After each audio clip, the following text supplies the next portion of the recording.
I'm coming, Cuddles. It's feeding time, I know.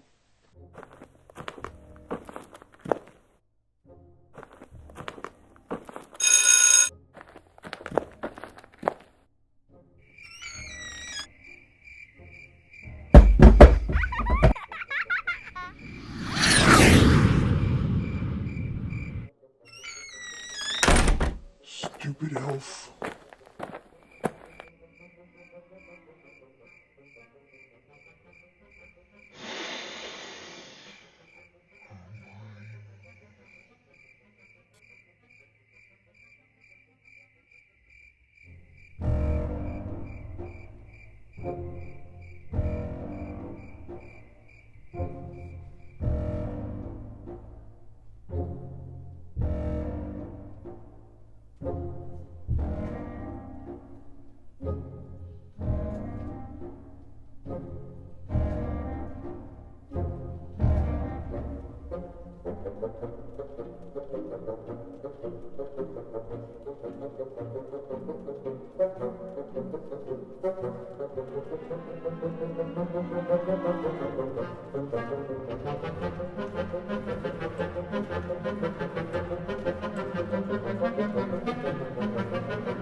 Lamora.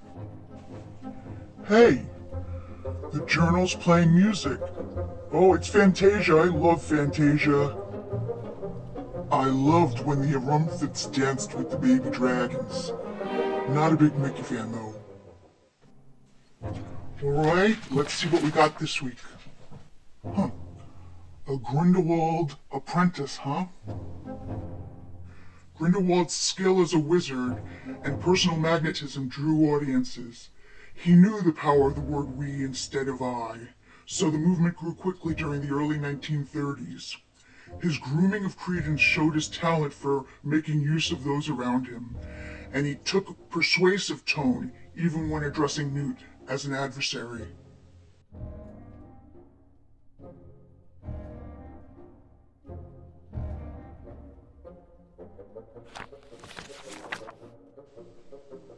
A student believing wizards should dominate, with a penchant for dark arts, would find Gellert a skilled mentor with much to offer.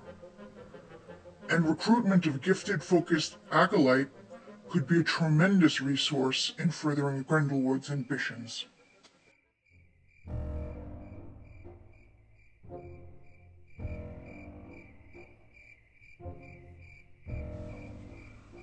Little written remains about young Tom Riddle beyond school and pensieve records, given his journal was destroyed. Even less is known about his school years between 1938 and 1943. But by the end of 1943, we know Tom was wearing the Peveril ring. It is possible young Tom found Grindelwald a useful resource for the dark magic absent from the Hogwarts curriculum. Isolated holidays at the orphanage might provide additional impetus. But why else suspect this pairing of wizards? If we believe Harry, Grindelwald was not surprised to see Voldemort break into his prison. He called him Tom and had been expecting him. What great debt or affection would make Grindelwald think this? If not family, an apprentice might seem under that level of obligation. And Harry mentioned that he mocked Voldemort. Who mocks Voldemort?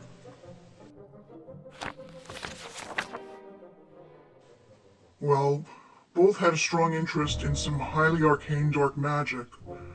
Grindelwald harbored a desire for an army of Inferi, though he mistakenly thought the Resurrection Stone could achieve that end. It also appears he sought the Sorcerer's Stone, mistaking it for the Resurrection Stone. Finally, he took possession of the Elder Wand from Gregorovitch. I also believe he mastered the skill of making a Horcrux, though my evidence is somewhat indirect. Those mistakes Grindelwald made sort of make him look like a bumbler.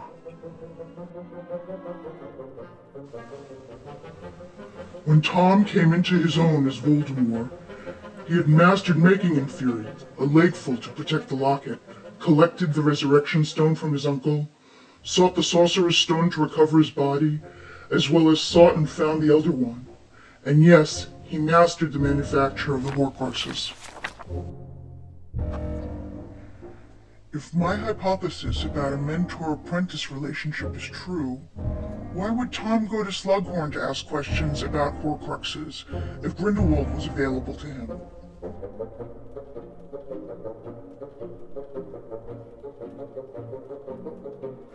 Grindelwald's manipulation of credence with promises of magical knowledge may be a pattern of operation.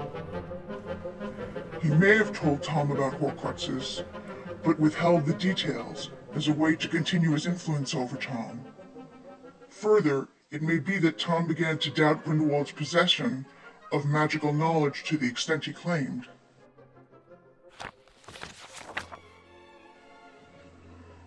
While Tom and Gellert shared many esoteric magical interests, their psychologies appear very different.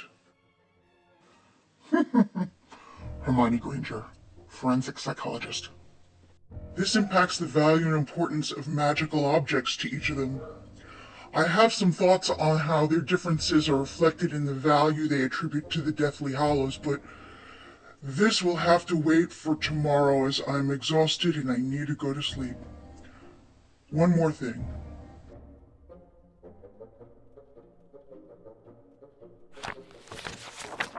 Once I titled these notes, The Sorcerer's Apprentice, the melody wouldn't leave me alone.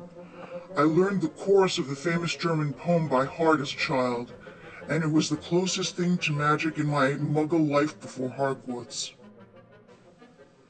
Few realize that the original poem was authored by Goethe, arguably the most important writer in the history of the German language. Oh no, I'm not gonna try this.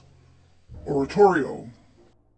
Walle, walle manche Strecke, dass zum Zwecke Wasser fließe und mit reichem, vollem Schwalle zu dem Bade sich ergieße.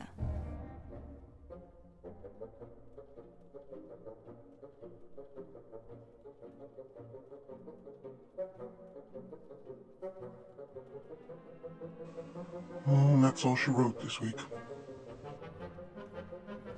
Colloportus.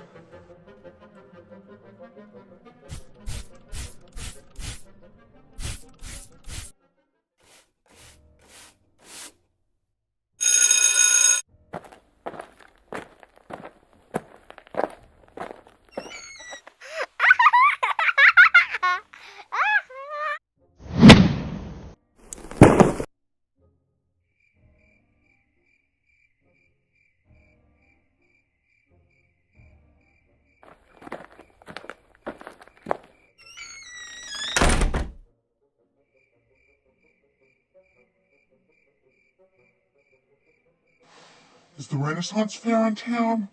So funny, they can't tell I'm real.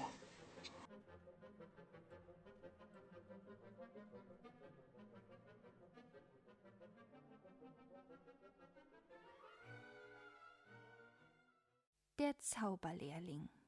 Hat der alte Hexenmeister sich doch einmal wegbegeben, und nun sollen seine Geister auch nach meinem Willen leben. Seine Wort und Werke merkt ich und in Brauch, und mit Geistesstärke tu ich Wunder auch. Walle, walle manche Strecke, dass zum Zwecke Wasser fließe und mit reichem, vollem Schwalle zu dem Bade sich ergieße. Und nun komm, du alter Besen, nimm die schlechten Lumpenhüllen, bist schon lange Knecht gewesen, nun erfülle meinen Willen. Auf 2 Beinen stehe, oben sein Kopf, eile nun und gehe mit dem Wassertopf. Walle, walle manche Strecke, dass zum Zwecke Wasser fließe und mit reichem, vollem Schwalle zu dem Bade sich ergieße. Seht, er läuft zum Ufer nieder, wahrlich ist schon an dem Flusse, und mit Blitzesschnelle wieder ist er hier mit raschem Gusse. Schon zum 2. Male, wie das Becken schwillt, wie sich jede Schale voll mit Wasser füllt. Stehe, stehe, denn wir haben deiner Gaben voll gemessen. Ach, ich merk es, wehe, wehe, hab ich doch das Wort vergessen. Ach, das Wort, worauf am Ende er das wird, was er gewesen. Ach, er läuft und bringt behende, wärst du doch der alte Besen. Immer neue Güsse bringt er schnell herein, ach, und 100 Flüsse stürzen auf mich ein.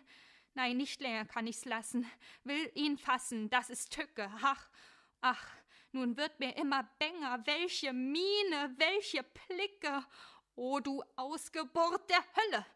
Soll das ganze Haus ersaufen, seh ich über jede Schwelle doch schon Wasserströme laufen. Ein verruchter Besen, der nicht hören will, Stock, der du gewesen, steh doch wieder still. Willst am Ende gar nicht lassen, will dich fassen, will dich halten und das alte Holz behende mit den scharfen Beil spalten. Seht, da kommt er schleppend wieder. Wie ich mich nur auf dich werfe, gleich, o Kobold, liegst du nieder.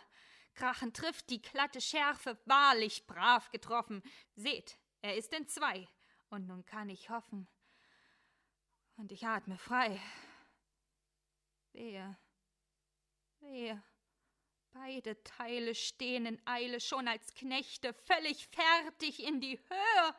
Helft mir, ach, ihr hohen Mächte, und sie laufen, nass und nässer wird's im Saal und auf den Stufen. Welch entsetzliches Gewässer, Herr und Meister, hör mich rufen. Ach, da kommt der Meister. Herr, die Not ist groß, die ich rief,